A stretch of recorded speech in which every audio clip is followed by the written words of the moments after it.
Dans l'actualité du 13h15, lorsque des arbres font l'objet de curiosité à Boussoukoula dans le Numbiel, des écritures seraient apparues sur plusieurs arbres de la même espèce, notamment le prunier noir en français, scientifiquement appelé Vitex doniana, plus connu sous le nom de Antga en Moré ou Baha en Lobiri. Images et commentaires dans ce journal. Et puis, l'OMS annonce officiellement la fin de l'épidémie d'Ebola en Afrique de l'Ouest. Le Libéria, dernier pays en date où la maladie tardait à disparaître, connaît aujourd'hui la fin de la propagation d'une des plus graves épidémies de ces 40 dernières années. Mais attention, prévient l'OMS, le travail n'étant pas fini, d'autres flambées sont attendues. Mesdames, Messieurs, bonjour, ravi de vous retrouver. Mais d'abord, pour commencer, c'est désormais possible pour les résidents des zones non loties de Ouagadougou d'avoir de l'eau potable dans leur domicile. L'ONEA procède depuis quelque temps à des branchements dits sociaux. Le but est de permettre l'accès à l'eau potable. Une initiative bien appréciée par les bénéficiaires. Une équipe de la RTB est allée vérifier l'information à Taptenga, un quartier précaire de la ville de Ouagadougou. Constat avec Olopoda. L'eau potable dans les zones non loties de Ouagadougou, c'est désormais chose possible. Dans les normes, l'Office national de l'eau et de l'assainissement intervient uniquement dans les zones urbaines et semi-urbaines loties.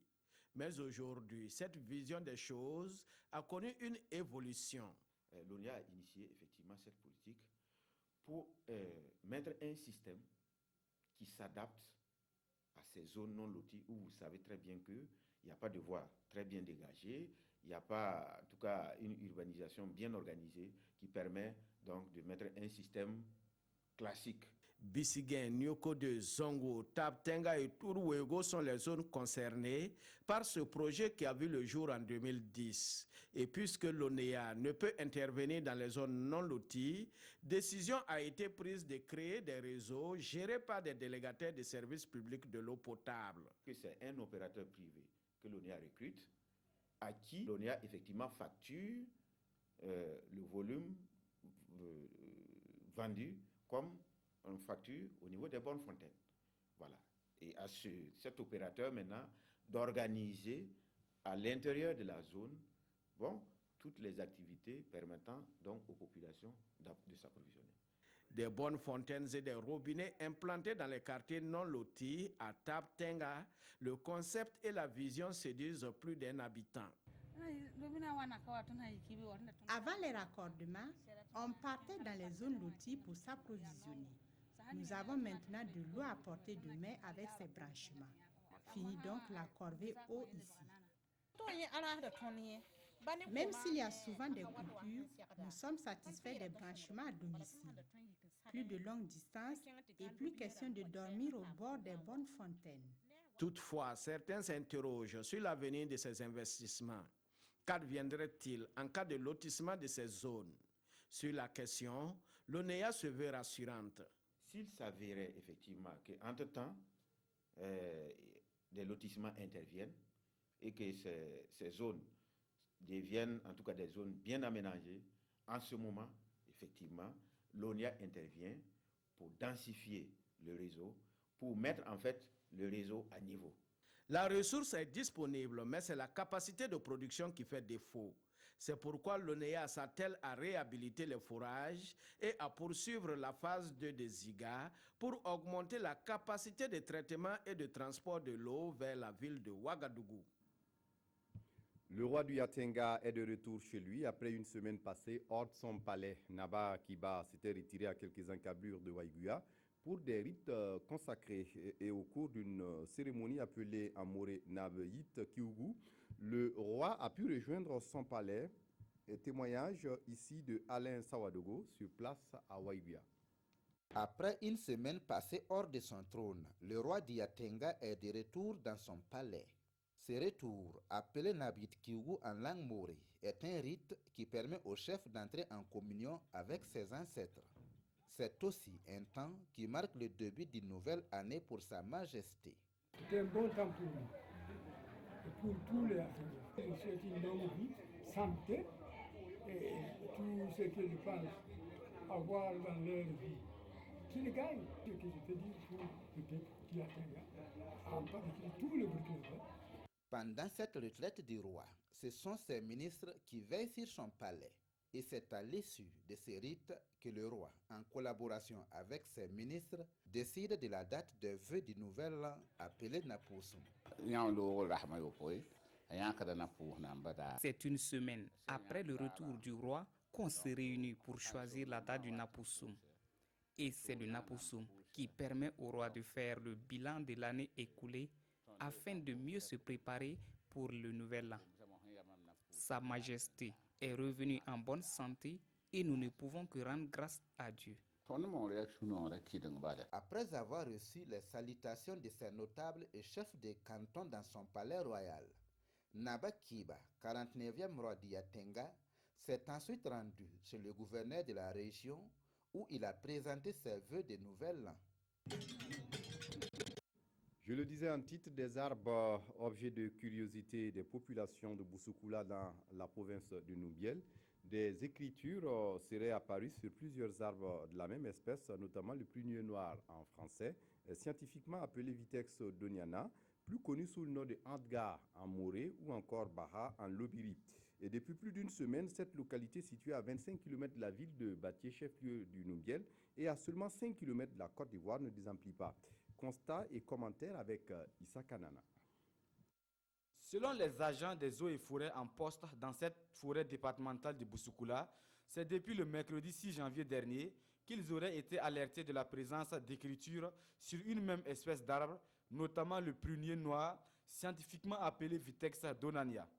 Des écritures qui, selon des témoignages, trouveraient ses origines dans le Saint-Coran. Ça, par rapport à notre déchiffrage, on se dit que c'est le mot Muhammad, un peu partout autour du tronc. Donc, on se dit que c'est des écritures qui, en tout cas, d'une manière ou d'une autre, veulent dire Allahu, Muhammad. Donc, cela, on peut se dire que cela est tiré,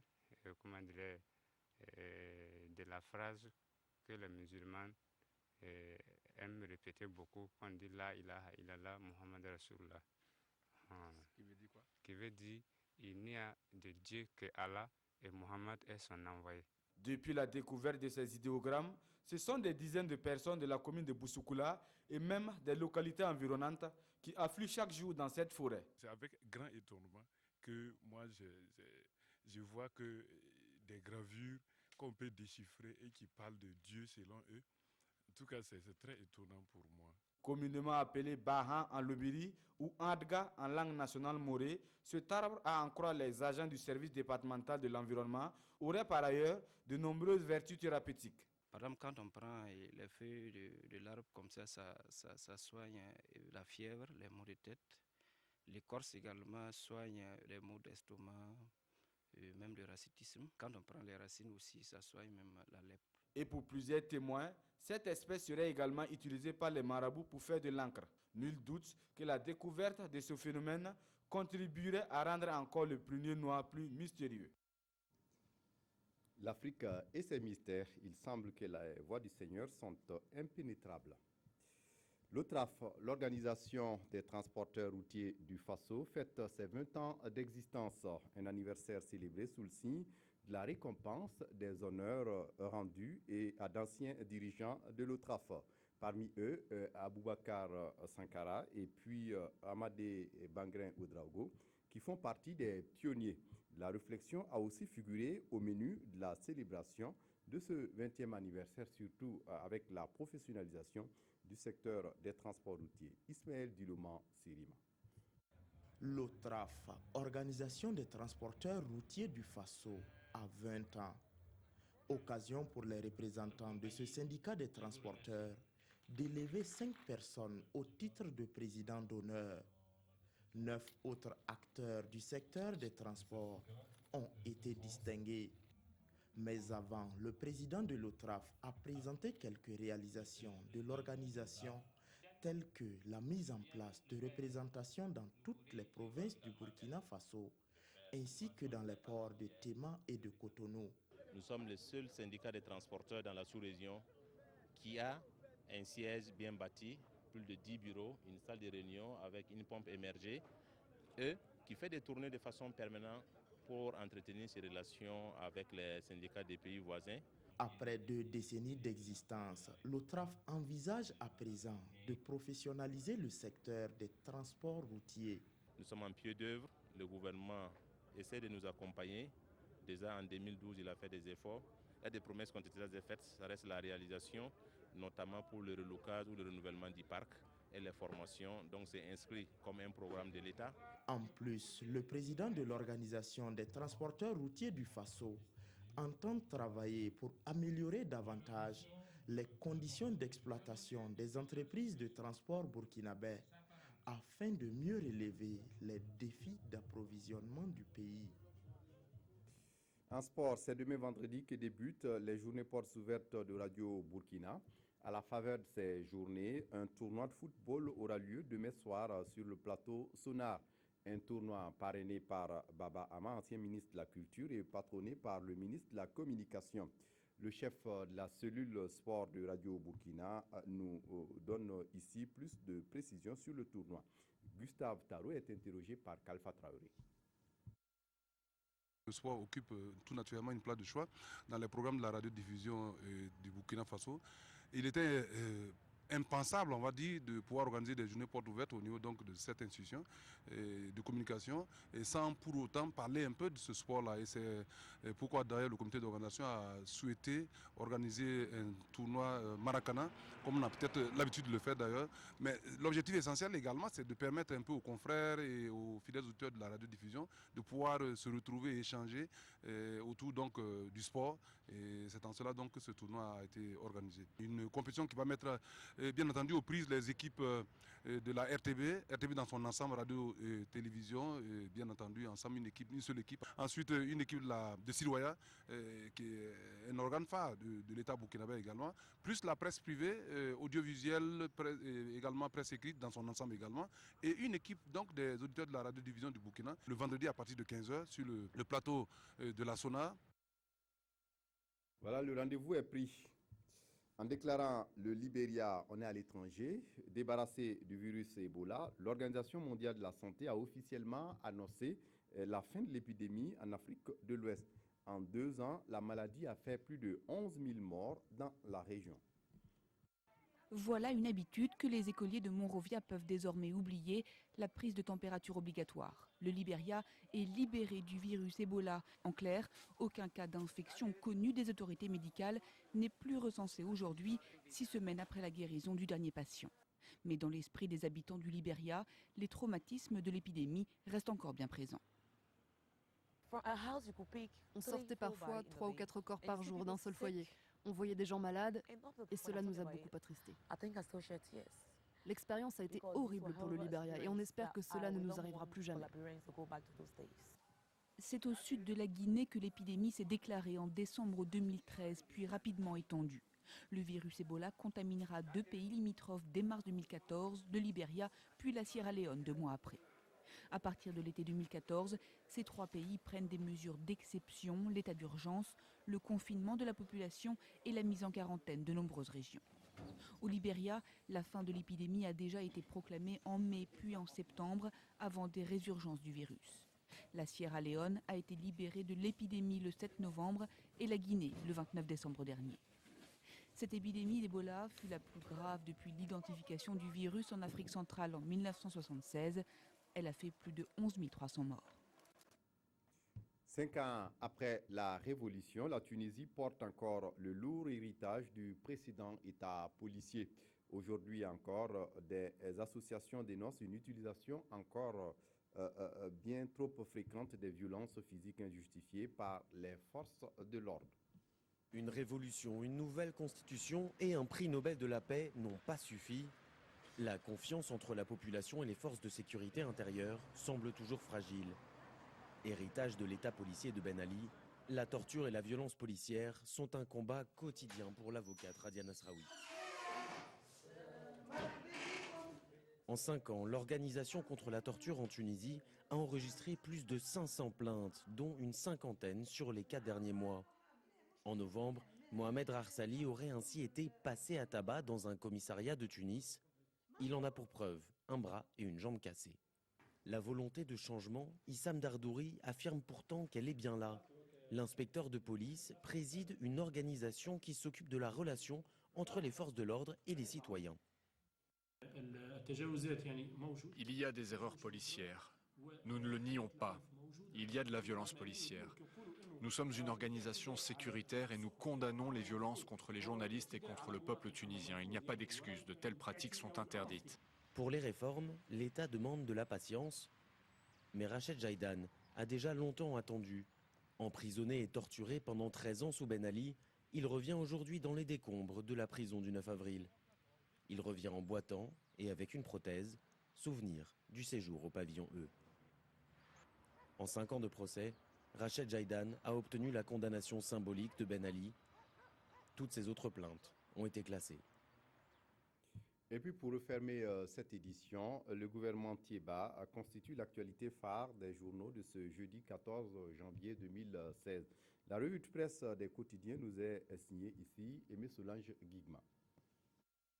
En question dans les colonnes des quotidiens de ce 14 janvier 2016, l'équipe gouvernementale Thiéba 1.